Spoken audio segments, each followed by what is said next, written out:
গায়ের সন্ধ্যা, রান্নাঘরে টিমটিমে কুপোর আলোয় রান্না করছেন মা।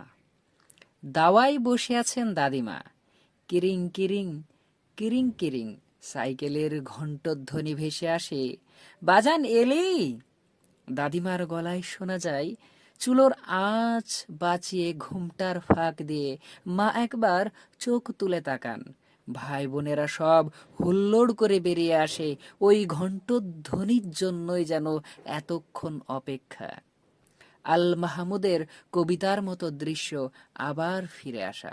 সাইকেলের ঘণ্টধ্বনি, সাইকেলের সঙ্গে জড়িয়ে আছে শৈশবের এমনও কত স্মৃতির কথা।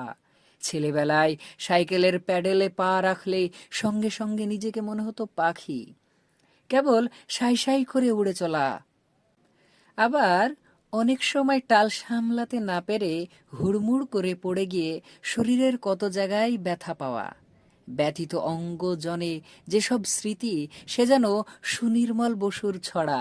কিরিং কিরিং কিরিং কিরিং, সরে যাও না, চড়িতেছি সাইকেল, দেখতে কি পাও না? ঘাড়ে যদি পড়ি বাপু, প্রাণ হবে অন্ত, পথ মাঝে রবে পড়ে ছিঁড়ে কুটে দন্ত। উদ্ভাবনের পর থেকে যেন আজ অবধি বাইসাইকেলের জনপ্রিয়তা কিন্তু কমেনি। কত শত সহস্র যানবাহনের জন্ম হলো, সভ্যতার যুক্ত হলো আধুনিক থেকে আধুনিকতার বৈদ্যুতিন বাহন, কিন্তু সাইকেল সামদার রয়ে গেল সমান। তার অবশ্য যৌক্তিক কারণও আছে। পরিবেশ বান্ধব এই বাইসাইকেল যেন বাহন নয়, একসঙ্গে অনেক কিছু।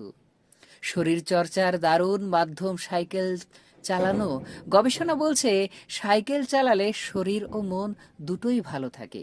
রোগ প্রতিরোধ ক্ষমতা বাড়ে, ক্যান্সারের ঝুঁকি কমে, হৃদযন্ত্রের কর্মক্ষমতা বাড়ে, মজবুত হয় হাড় ও পেশি। এরকম একটি প্যাকেজ বাহনের জনপ্রিয় না হয়ে কি উপায় আছে? বাইসাইকেলের বাংলা শব্দ ভারী সুন্দর, দ্বিচক্রযান। এর সঙ্গে সমাজ সংস্কারের তুলনা করেছেন পৃথিবীর নানান দার্শনিক লেখক, যেখানে নারী ও পুরুষ সাইকেলের দুই চাকা। আবার কেউ মানব জীবনকে এর সঙ্গে তুলনা করেছেন, যেমন আইনস্টাইন বলেছেন জীবন হলো বাইসাইকেল চালানোর মতো, সব সময় চলতে হয়, না হলে পড়ে যেতে হয়। ওই গানটা তো নিশ্চয় শুনেছেন। হাওয়ার পরে চলে গাড়ি, লাগে না পেট্রোল ডিজেল, মানুষ একটা দুই চাকা সাইকেল। সাইকেল নিয়ে কথা হলে অথচ সেই খ্যাপাটে প্রেমিকের কথা হবে না কেন? ভারতের উড়িষ্যা রাজ্যের প্রত্যন্ত গায়ের তরুণ শিল্পী প্রদ্যুম্ন কুমার মহানন্দিয়া প্রেমিকার সঙ্গে দেখা করতে ৬,০০০ কিলোমিটার সাইকেল চালিয়ে গিয়েছিলেন ব্যালটিক সাগরের তীরঘেঁষা দেশে সুইডেন। আজ ৩ জুন, বিশ্ব সাইকেল দিবস। লেস্কেজ বিলকেস নামে এক মার্কিন অধ্যাপক তার সমাজবিজ্ঞান ক্লাস থেকে শুরু করেছিলেন একটি প্রচারণা অভিযান। ২০১৫ সালে তিনি বাইসাইকেল নিয়ে রীতিমতো একটি একাডেমিক প্রজেক্ট চালু করেন। খুব দ্রুতই যা ব্যাপক এক আন্দোলনের রূপ নেয়। এর পথ ধরেই জাতিসংঘ ২০১৮ সালে ৩ জুনকে বিশ্ব সাইকেল দিবস হিসাবে ঘোষণা করেন। আর